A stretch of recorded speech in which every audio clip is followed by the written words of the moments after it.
ఓం నమో గురుభ్యో నమ. ఓం జై గురుదేవ్.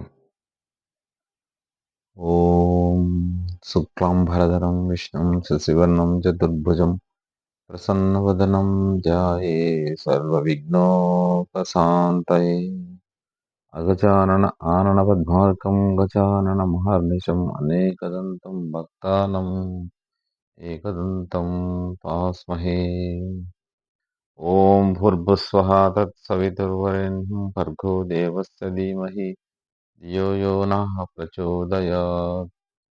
ఓం నమో నారాయణాయ నమో. భక్తి టీవీ ఇండియన్స్ యూట్యూబ్ ఛానల్ ప్రేక్షకులందరికీ నమస్కారములు.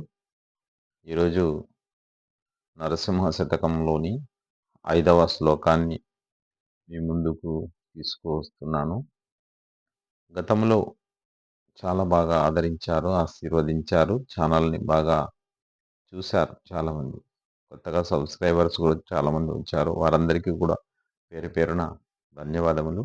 రాబోయే రోజుల్లో కూడా మంచి ఆదరణ చూపిస్తారని నేను ఆశిస్తూ ఉన్నాను. ముందుగా ఈ వీడియోలోకి వెళ్తే గనక నరసింహస్వామి శతకంలోని 4 శ్లోకాలు వివరించి తెలియజేయడం జరిగింది. ఇప్పుడు 5వ శ్లోకం ఇది. మందుడని నన్ను నిందలు చేసిన నేమి, నా దీనతను చూసి నవ్విననేమి, దూరభావము లేక తూలనాడిననేమి, ప్రీతి సేయక వంక బ్రెట్టనేమి, కక్కసంబులు పల్కి వెక్కిరించిననేమి, తీవ్ర కోపము చేత దిట్టనేమి, హెచ్చు మాటల చేత నెమ్మలాడిననేమి, చేరిదా పటగేలి సేయనేమి, కల్పవృక్షంభువల నీవు గల్గనింక బ్రజుల లక్షంబు నాకేల పద్మనాభ, భూషణ వికాస శ్రీధర్మపుర నివాస, దుష్ట సంహార నరసింహ దురిత దూరా.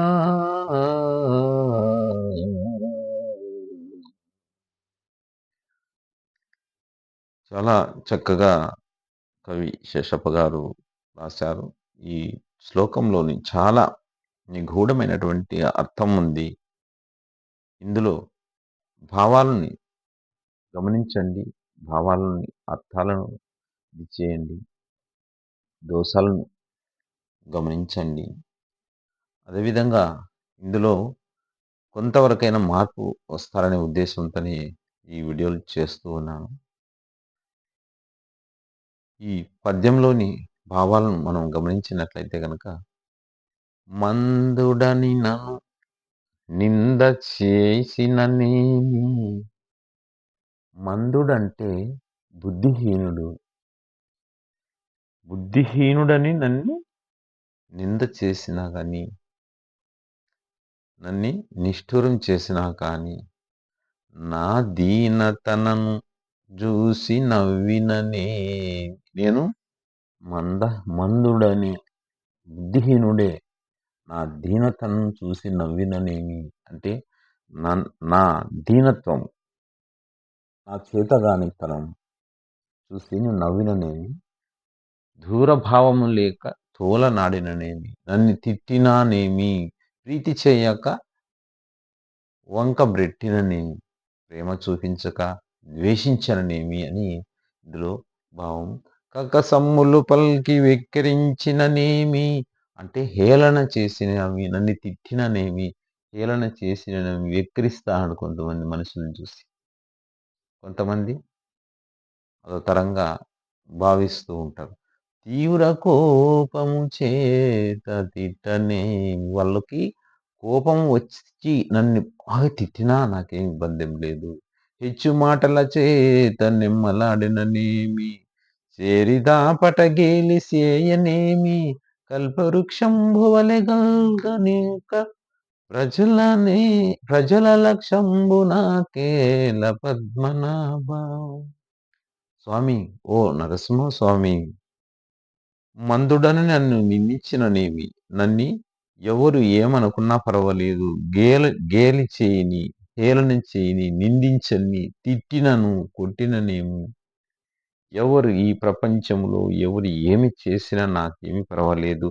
నీవు నాకు కల్పవృక్షము వలె నాకు దొరికావు స్వామి.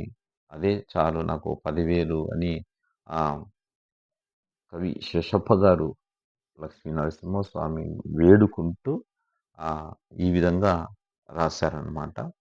ఇందులో అన్నీ నువ్వే స్వామి అనే భావం ఈ నిగూఢమైన అర్థం ఉంది.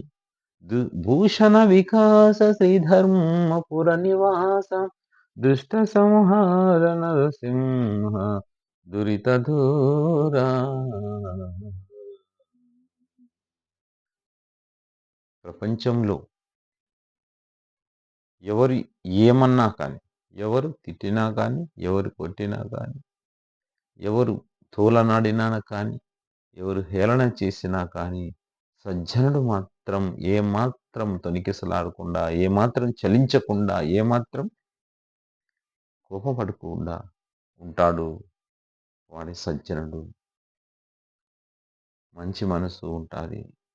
అలాంటి వారినే దేవుడు ప్రీతి పాత్రం చేస్తాడు. అలాంటి వారిని దేవుడు ఇష్టపడతాడు.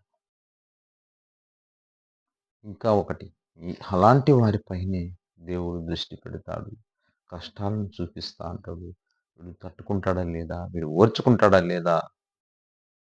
ఒక గురువు వచ్చేసి ఒక శిష్యునికి చేరిన వెంటనే, గురువు దగ్గరికి వెళ్ళిన వెంటనే ఆయనలోని అన్ని గుణాలను గురువు ఏరిపార చూస్తాడు.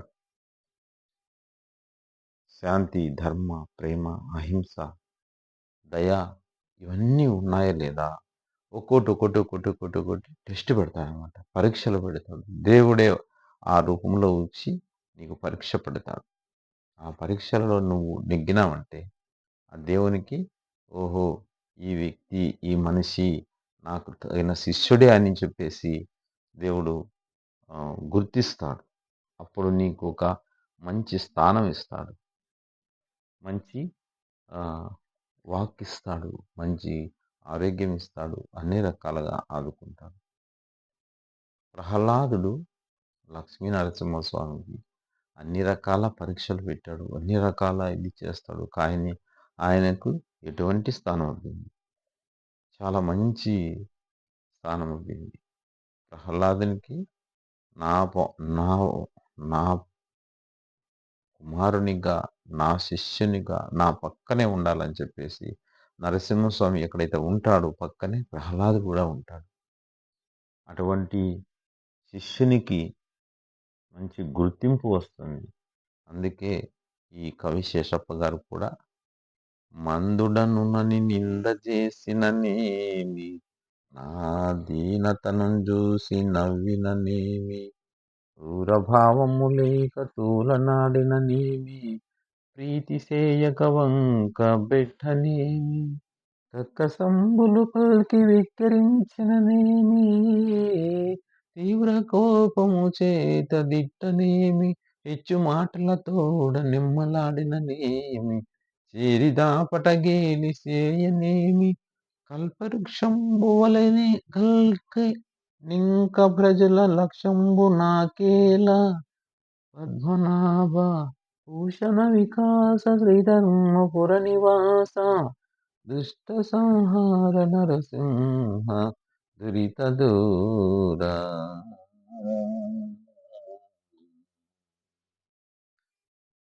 ప్రతి విషయంలోన, ప్రతి సందర్భంలోన ఓర్పు ఉండాలి మనిషికి. అది ఒక ఆభరణములాగా తయారవుతుంది. మంచి వ్యక్తిగా, మంచి మనిషిగా ఓర్పు, సహనం, ప్రేమ, దయ, ఇవన్నీ కూడా ప్రతి మనిషికి అవసరం అన్నమాట. ఇవి ఎప్పుడైతే మనిషిలో ఉంటాయో ఆటోమేటిక్గా మానవుడు దేవుడైతాడు. మానవుడు దానవుడైతాడు అని ఈ శ్లోకంలో మంచి ఆహ్, సందర్భంగా కవి శేషప్ప గారు వివరించారు. మున్ముందు కూడా రాబోయే రోజుల్లో కూడా మంచి ఈ శ్లోకాలను, వాటి యొక్క తాత్పర్యాలను మీకు అందించే ప్రయత్నం చేస్తాను. కాబట్టి ప్రతి ఒక్కరూ ఈ ఛానల్‌ని సబ్స్క్రైబ్ చేయండి, లైక్ చేయండి, షేర్ చేయండి. జై హింద్.